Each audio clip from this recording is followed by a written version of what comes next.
तो बच्चों, Shri coaching classes में आपका स्वागत है। आज बच्चों हम आपके लिए लेकर आए हैं एक नया वीडियो। और इस वीडियो में बच्चों हम आज नया चैप्टर स्टार्ट करने वाले हैं, अध्याय 3, और इसका नाम है विद्युत रसायन यानी इलेक्ट्रोकेमिस्ट्री।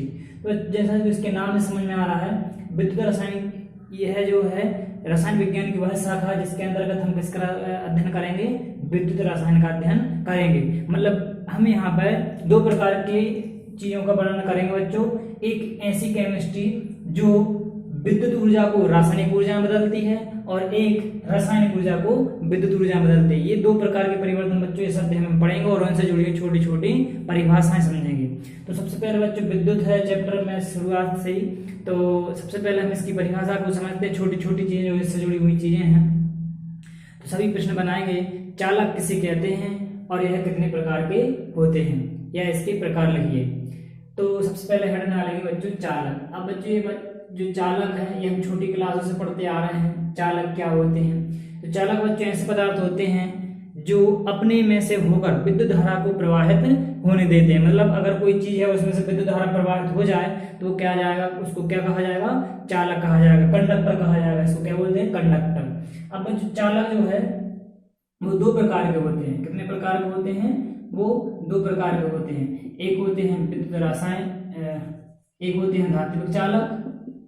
धात्विक चालक मतलब जब कोई धातु में से, किसी धातु में से विद्युत धारा का प्रवाह होता है तो उसे हम धात्विक चालक कहते हैं। और इसमें जो धात्विक चालक में जो है इलेक्ट्रॉनों द्वारा विद्युत धारा का प्रवाह होता है। मतलब जितनी भी धातुएं हैं सभी इलेक्ट्रॉनों के द्वारा ही धातुओं का प्रवाह करती हैं। मेन जो चालक होता है वो कौन होता है, इलेक्ट्रॉन। क्योंकि इलेक्ट्रॉन होते हैं, इलेक्ट्रॉन ही जो है विद्युत धारा द्वारा बहते हैं, या ये कहें कि इलेक्ट्रॉन बहते हैं, इसी कारण से विद्युत धारा बहती है। दूसरे जो है बच्चों वो है विद्युत अपघटनी। विद्युत अपघटनी या विद्युत अपघट्टी भी बोल देते हैं बच्चों को। विद्युत अपघट्य क्या बोलते हैं, विद्युत अपघट्टी भी बोल देते हैं। और इनका एक और जो नाम है विद्युत अपघटनी चालकता भी कह सकते हैं। तो बच्चों इनमें जो विद्युत धारा बहती है वो किसके कारण बहती है, आयनों के कारण या आयन के कारण। जैसे कि हमारा जो नमक है, नमक NaCl, ये जब विद्युत इसको गीला कर देते हैं हम तो विद्युत अपघटन बच्चों लिक्विड चीजों में किसी चीज का सॉल्यूशन बना देते हैं। जैसे पानी है, पानी में हमने या कोई विलेन है या पानी है तो पानी में NaCl डालोगे तो ये Na और Cl जो आयनों में टूट जाएगा और इन्हीं आयनों के कारण विद्युत धारा बहती है। आपने देखा होगा बच्चों कि जब हमारे जो बिजली है बहुत धीमी जलती है, कम जलती है, तो अर्थ वगैरह पर हम क्या करते हैं, उसको लोहे का एंगल लगाकर उस पर नमक का छकाव करके उसको गीला कर देते हैं।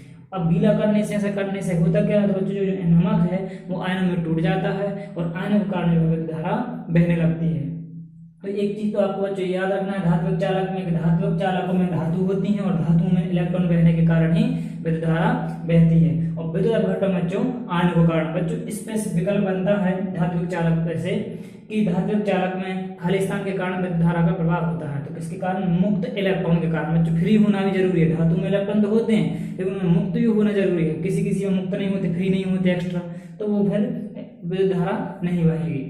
तो अब हम सबसे पहले स्टार्टिंग करते हैं परिभाषा से।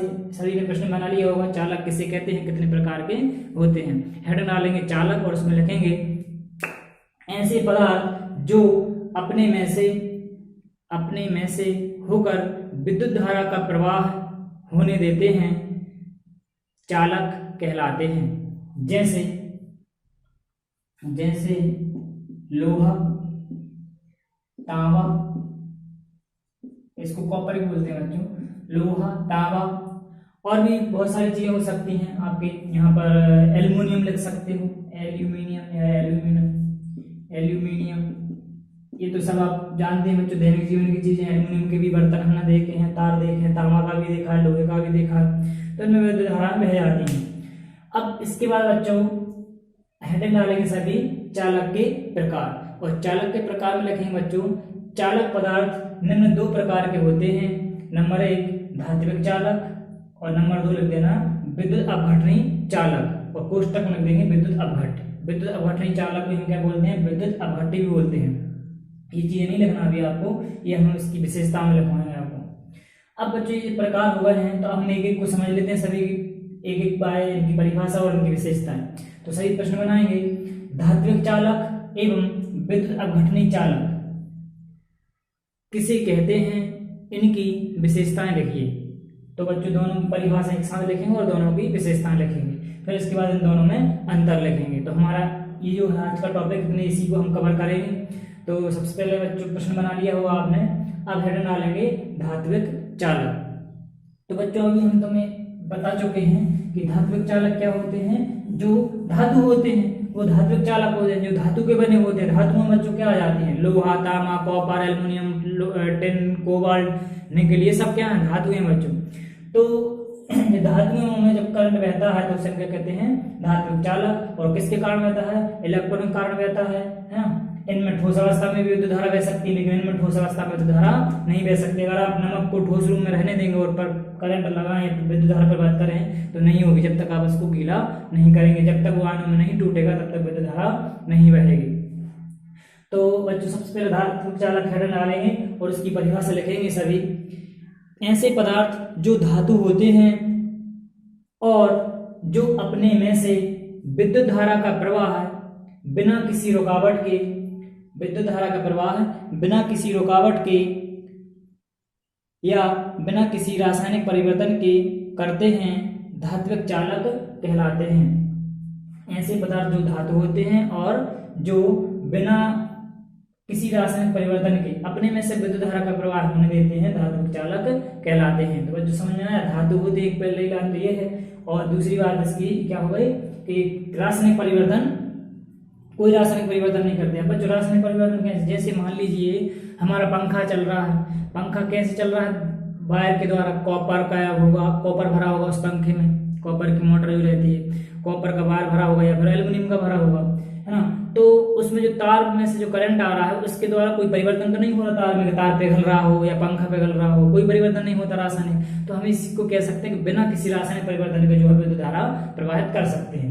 लेकिन बच्चों ये जो है इसमें रासायनिक परिवर्तन में जो पदार्थ होता है उसका परिवर्तन हो जाता है, यहाँ पर उसका बदलाव हो जाता है। तो यहाँ पर हम कह देते हैं कि इसमें रासायनिक परिवर्तन के बिना, मतलब रासायनिक परिवर्तन होता तभी जाके ये जो विद्युत धारा है वो बहती है। अब इसके बाद बच्चों इसके उदाहरण लिख लेंगे।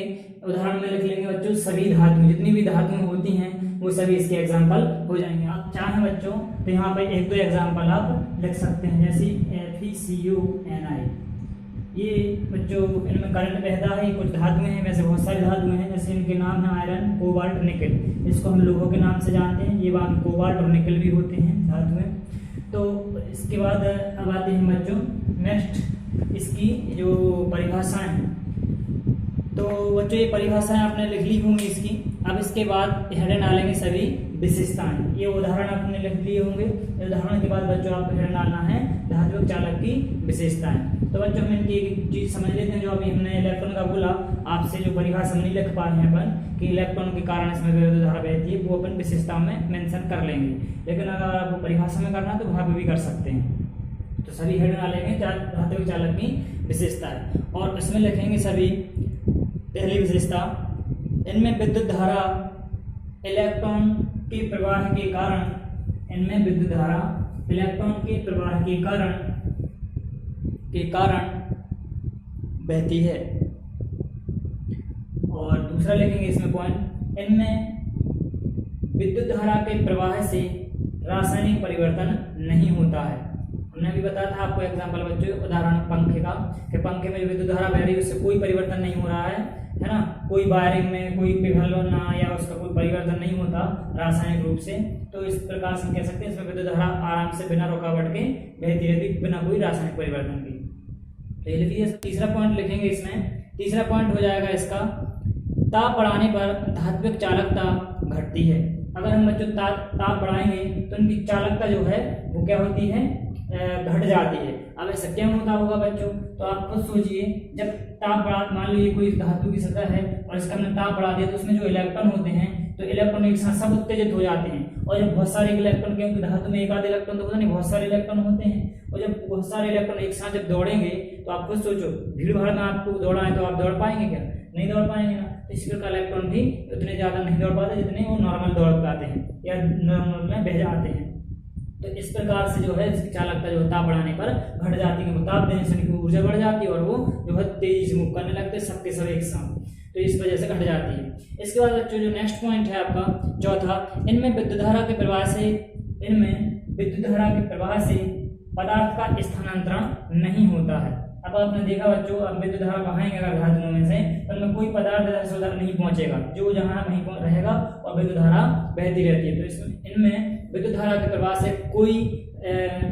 प्रवाह से पदार्थ का स्थानांतरण नहीं होता है। और लास्ट विशेषता लिखेंगे बच्चों इसमें, इनमें ठोस अवस्था में भी विद्युत धारा का प्रवाह होता है। मतलब अगर ये ठोस भी होंगे तो भी विद्युत धारा का प्रवाह होगा और ऐसे होंगे तो भी हो जाएगा।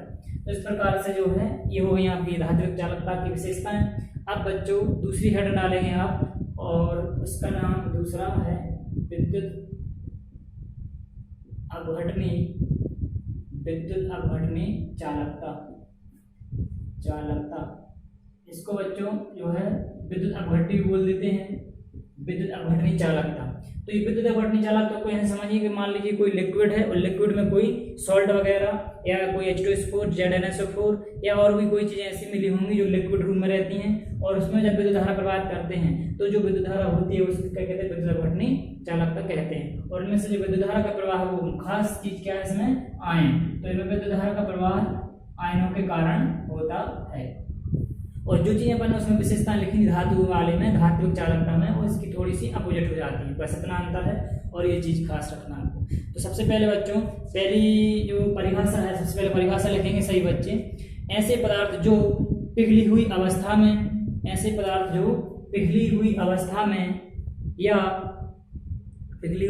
में या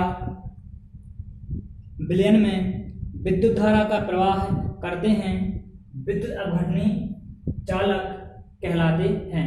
बच्चों यहाँ पे जो चालक का लिखा है, चालक कर लेना, विद्युत अपघटनी चालक कहते हैं। और उनकी जो इस प्रकार की चालकता रहती है उसे हम विद्युत अपघटनी चालकता कह देंगे। हालांकि है कोई फर्क नहीं, तो आप परिभाषा में लिख देंगे विद्युत अपघटनी चालक कहलाते हैं। उदाहरण बच्चों जो केमिकल है कुछ उनके नाम लिख लीजिए, HNO3 है, H2SO4 है, ZnSO4 है, ZnSO4 हो गया, और इसके अलावा CuSO4 हो गया, और एसिटिक अम्ल भी है, CH3COOH। ये सब विद्युत अपघटक है, कोई प्रबल है। अब विद्युत अपघटक भी बच्चों दो प्रकार के होते हैं, वो आगे बनाए हम अलग से प्रश्न, पहले ये लिख लेंगे सभी एग्जाम्पल में। इसको नाइट्रिक अम्ल बोलते हैं, ये सल्फ्यूरिक अम्ल, ये ZnSO4 जिंक सल्फेट, ये कॉपर सल्फेट, और ये एसिटिक अम्ल।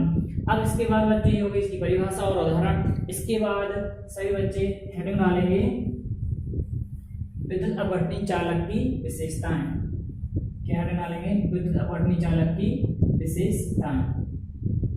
तो बच्चों पहली विशेषता तो आपको यही लिखना है कि इनमें जो इलेक्ट्रॉन या विद्युत धारा जो बहती है वो किसके कारण बहती है। तो पहली विशेषता नंबर 1 लिखेंगे, और उसमें लिखेंगे इसमें विद्युत धारा का प्रवाह आयनों के कारण होता है। किसके कारण होता है, आयनों के कारण होता है। और दूसरा पॉइंट जो लिखेंगे बच्चों इसमें दूसरा हो जाएगा, इनमें विद्युत धारा के प्रवाह से रासायनिक परिवर्तन होता है। अगर इसमें हम विद्युत धारा प्रवाहित करते हैं तो क्या हो जाता है, रासायनिक परिवर्तन हो जाता है। इसको हम बच्चों आगे सेल पढ़ेंगे तो सेल में बताएंगे आपको। जो बैटरी वगैरह होती है उसमें पानी डलता है, आपने देखा होगा, और भी केमिकल डले होते हैं, उनमें रासायनिक क्रियाएं होती हैं, तब जाकर विद्युत धारा बहती है। तो ये वो वाला प्रवाह है, ठीक। तो आपने लिख लिया होगा सभी ने। दूसरा, इनमें धारा प्रवाह से रासायनिक परिवर्तन होता है। और तीसरा पॉइंट इसमें बच्चों लिखना, ताप बढ़ाने पर इनकी चालकता बढ़ती है। अब बच्चों ये आयन है, जितनी ज्यादा इनको गर्म करेंगे उतनी ज्यादा जो है आयन जो है तेजाई से भागेंगे, और इस वजह से जो है इनकी चालकता का मान जो है विद्युत अपघटनी चालकता का मान बढ़ता है। अब इसके बाद नेक्स्ट पॉइंट लिखेंगे बच्चों चौथा, इनमें विद्युत धारा के प्रवाह से पदार्थ का स्थानांतरण होता है। आपने 10वीं क्लास में विद्युत अपघटन पढ़ा होगा बच्चों, जिसमें लोहे के फूलदान पर तांबे की या चांदी की कलाई करते हैं। ये फूलदान रहता है इस प्रकार का, इलेक्ट्रोडों पर इनको लटका देते हैं, जिसकी कलाई करना होती है उसको दूसरे इलेक्ट्रोड पर लटका देते हैं, और जैसे विद्युत धारा प्रवाहित करते हैं तो क्या होता है, रासायनिक परिवर्तन होता है। तो विद्युत धारा के प्रवाह से इसके ऊपर जो है उसकी परत जो है जमने लगती है। इस प्रकार से जो है कई धातुओं के ऊपर दूसरी धातु की परत चढ़ाने में भी इस विधि का उपयोग होता है। तो ये पदार्थ का स्थानांतरण हो जाता है, इसी वजह से इस विधि का उपयोग किया जाता है। नेक्स्ट हो जाएगा बच्चों, नेक्स्ट पॉइंट 5वां और लास्ट, यह द्रवावस्था में धारा को प्रवाहित करते हैं। बच्चों ये द्रवावस्था में ही धारा को प्रवाहित करते हैं। अगर इसको ये ठोस अवस्था में होंगे तो नहीं करेंगे। जैसे सबसे अच्छा एग्जाम्पल है बच्चों आपका NaCl यानी नमक। आपने देखा होगा इसको भी, अगर इसको हम पानी में घोल देंगे या इसको नम कर देंगे तभी इसमें करंट प्रवाहित हो पाएगा, क्योंकि वो आयनों में टूट जाता है। अगर ये ठोस रूप में होगा तो ठोस रूप में इसमें करंट नहीं बहेगा और ये काम नहीं करेगा। तो इस प्रकार से बच्चों हमने ये दोनों की विशेषताएं पढ़ी, धात्विक चालक की और विद्युत अपघट्य चालक की। अब बच्चों हमारा प्रश्न बनता है एक नया, और वो इसी के ऊपर से है कि ये बच्चों विद्युत अपघट्य चालक को हम विद्युत अपघट्य भी कहते हैं। तो यहाँ विद्युत अपघट्य से ही प्रश्न बना रहे हैं बच्चों, सभी लिखेंगे। विद्युत अपघट्य किसे कहते हैं, यह कितने प्रकार के होते हैं। तो बच्चों विद्युत अपघट्य की परिभाषा तो हम पहले ही लिख चुके हैं, है ना। तो इनमें जो इलेक्ट्रॉनों के कारण, आयनों के कारण जो है विद्युत धारा बहती है और इनमें पदार्थ का स्थानांतरण होता है। ये सब विशेषताओं में वाली चीजें परिभाषा में जोड़ सकते हैं। तो ये हम पढ़ चुके हैं। अब मेन चीज इनके प्रकार वो पढ़ना हमें, तो सभी हेड डालेंगे। पहले हेड डाल लेना विद्युत अपघट्य, तो डैश लगा के वहाँ पे छोड़ देंगे, परिभाषा जो अभी लिखी थी वहाँ से लिख सकते हैं। फिर इसके बाद हेड डालेंगे विद्युत अपघट्य चालक के प्रकार या विद्युत अपघट्य के प्रकार। और विद्युत अपघट्य के प्रकार में बच्चों सभी लिखेंगे वियोजन की क्षमता के आधार पर, वियोजन की क्षमता के आधार पर विद्युत अपघट्य निम्न दो प्रकार के होते हैं। विद्युत अपघट्य निम्न दो प्रकार के होते हैं। नंबर 1 पहला है बच्चों प्रबल विद्युत अपघट्य, प्रबल विद्युत अपघट्य। ध्यान रखना बच्चों, कंफ्यूज मत होना, क्योंकि ये इसी का ये विद्युत अपघट्य जो है विद्युत अपघट्य चालक को ही बोलते हैं, है ना। प्रबल विद्युत अपघट्य इसको बोलते हैं स्ट्रॉन्ग इलेक्ट्रोलाइट। इंग्लिश में यहाँ बच्चों इसका स्ट्रॉन्ग इलेक्ट्रोलाइट, स्ट्रॉन्ग इलेक्ट्रोलाइट। दूसरा है बच्चों दुर्बल विद्युत अपघट्य। दुर्बल पहले भी था बच्चों पिछली क्लास में आपके, दुर्बल विद्युत अपघट्य छोटी और बेसिक चीजें हैं ये, इसको बोलते हैं वीक इलेक्ट्रोलाइट। इलेक्ट्रोलाइट मतलब होता है बच्चों विद्युत अपघट्य। तो बच्चों ये हो गए इसके दो प्रकार। अब इन दोनों प्रकारों को हमें परिभाषित करना है। तो सबसे पहले हेड डालेंगे सभी प्रबल विद्युत अपघट्य, हेड डालेंगे प्रबल विद्युत अपघट्य। तो बच्चों सभी पहली हेड डालेंगे प्रबल विद्युत अपघट्य। अब बच्चों क्या होते हैं, तो प्रबल विद्युत अपघट्य वे विद्युत अपघट्य होते हैं जैसे हम इनको विलयन में घोलते हैं तो ये 100% यानी पूरे के पूरे विलयन में पूर्ण रूप से घुल जाते हैं, विलय हो जाते हैं, टूट जाते हैं। जैसे अभी हमने बताया आपको नमक NaCl को जब हम जल में डालते हैं तो बच्चों ये पूरा का पूरा Na+ और Cl- में टूट जाता है, एक एक चीज एक एक कण इसका टूट जाता है। इसको हम बोलते हैं प्रबल विद्युत अपघट्य। ऐसे और भी विद्युत अपघट्य हैं बच्चों जो प्रबल होते हैं और जो पूर्ण रूप से टूट जाते हैं। तो सबसे पहले इसकी परिभाषा लिखेंगे सभी। ऐसे विद्युत अपघट्य जो विलयन में पूर्णतः, कोष्टक में भी लिख सकते हो 100% या 100% वियोजित हो जाते हैं, प्रबल विद्युत अपघट्य कहलाते हैं। क्या कहलाते हैं? प्रबल विद्युत अपघट्य कहलाते हैं।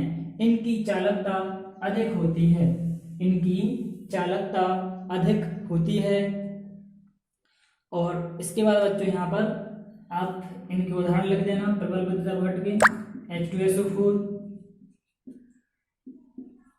HNO3, नाइट्रिक अम्ल, और इसके अलावा जो NaOH भी हैं, KOH है, NaOH ये क्षार है बच्चों कुछ, NaOH, KOH, NaCl जो हम अभी बोल रहे थे बच्चों आपको, नमक आदि। तो ऐसे बहुत सारे एग्जाम्पल हैं लेकिन आपको कुछ याद रखना है। अब इसके बाद बच्चों आती है आपकी दूसरी हेडिंग दुर्बल विद्युत अपघट्य। और दुर्बल विद्युत अपघट्य हेडिंग डाल के बच्चों इसमें लिखेंगे ऐसे विद्युत अपघट्य जो विलयन में पूर्णतः वियोजित नहीं होते तथा जिनका अनंत तनुता पर भी पूर्णतः वियोजन नहीं होता है दुर्बल विद्युत अपघट्य कहलाते हैं। और इनकी चालकता या विद्युत चालकता कम होती है। इनकी जो विद्युत चालकता है वो भी कैसे होती है बच्चों? इनकी कम होती है। तो अब बच्चों इसमें कुछ शब्द आए हैं जैसे अनंत अनुताप। अनंत अनुताप से मतलब ये है इसमें कितने भी हम उसको पानी या जो भी विद्युत अपघट्ट है उसको कितना भी मिला दें, कितना भी तनु कर दें, विद्युत अपघट्ट की जो चालकता है वो नहीं बढ़ेगी, वो निश्चित है धीरे धीरे बढ़ती है। तो इनकी जो विद्युत अपघट्ट की चालकता है वो कम ही रहती है इनकी तुलना में, है ना, प्रबल विद्युत अपघट्ट की तुलना में। तो इनके बच्चों सबसे अच्छा एग्जाम्पल जो है आपका है एसिटिक अम्ल, और जो कि बहुत पूछा जाता है। एसिटिक अम्ल जो है दुर्बल विद्युत अपघट्ट है, ये पूर्णतः वियोजित नहीं होता, कुछ अंश रह जाता है, कुछ वियोजित हो जाता है। इसके अलावा बच्चों होता है अमोनियम क्लोराइड, और इसके अलावा है अमोनियम हाइड्रोक्साइड, और इसके अलावा जो हो जाएगा H3CO3, और इसके अलावा H3BO3। तो ये इस प्रकार से और आदि लिख देंगे। तो ये बहुत सारे अम्ल हैं। एक तरह से बच्चे ये भी कह सकते हैं जिनमें कार्बन होता है, ऐसे अम्ल जो हैं वो दुर्बल विद्युत अपघट्ट होते हैं। अम्ल तो होते हैं बच्चों, लेकिन इनमें कार्बन होता है। तो ऐसे जो है ज्यादातर ट्रिक है याद रखने के लिए, ऐसे जरूरी नहीं है, लेकिन ट्रिक है। देखो इसमें भी कार्बन है, इसमें भी कार्बन है, और इसमें नहीं है, लेकिन इसमें और इसमें कार्बन है। तो ऐसे जो है अम्ल, ये भी अम्ल है और ये भी अम्ल है। कार्बनिक अम्ल बोलेंगे इसको, बोरिक अम्ल बोलेंगे, अमोनियम हाइड्रोक्साइड और अमोनियम क्लोराइड। तो बच्चों ये दुर्बल विद्युत अपघट्ट के उदाहरण हुए हैं। अब इसके बाद बच्चों आप एक परिभाषा यहाँ पर या नोट करके लिख लेंगे, नीचे नोट हेडिंग डाल लेंगे, और नोट में भी एक हेडिंग है विद्युत अनअपघट्य। क्या हेडिंग डालेंगे? विद्युत अनअपघट्य। यहाँ पे अपन ने दुर्बल विद्युत अपघट्ट, प्रबल विद्युत अपघट्ट, इन सबको पढ़ लिया। अब बच्चों हम पढ़ते हैं यहाँ पर छोटी सी बेसिक जानकारी आपको होना चाहिए। वैसे आपको हम बता चुके हैं पहले, इससे पहले वाले अध्याय में हमने आपको बताया था विद्युत अनअपघट्य।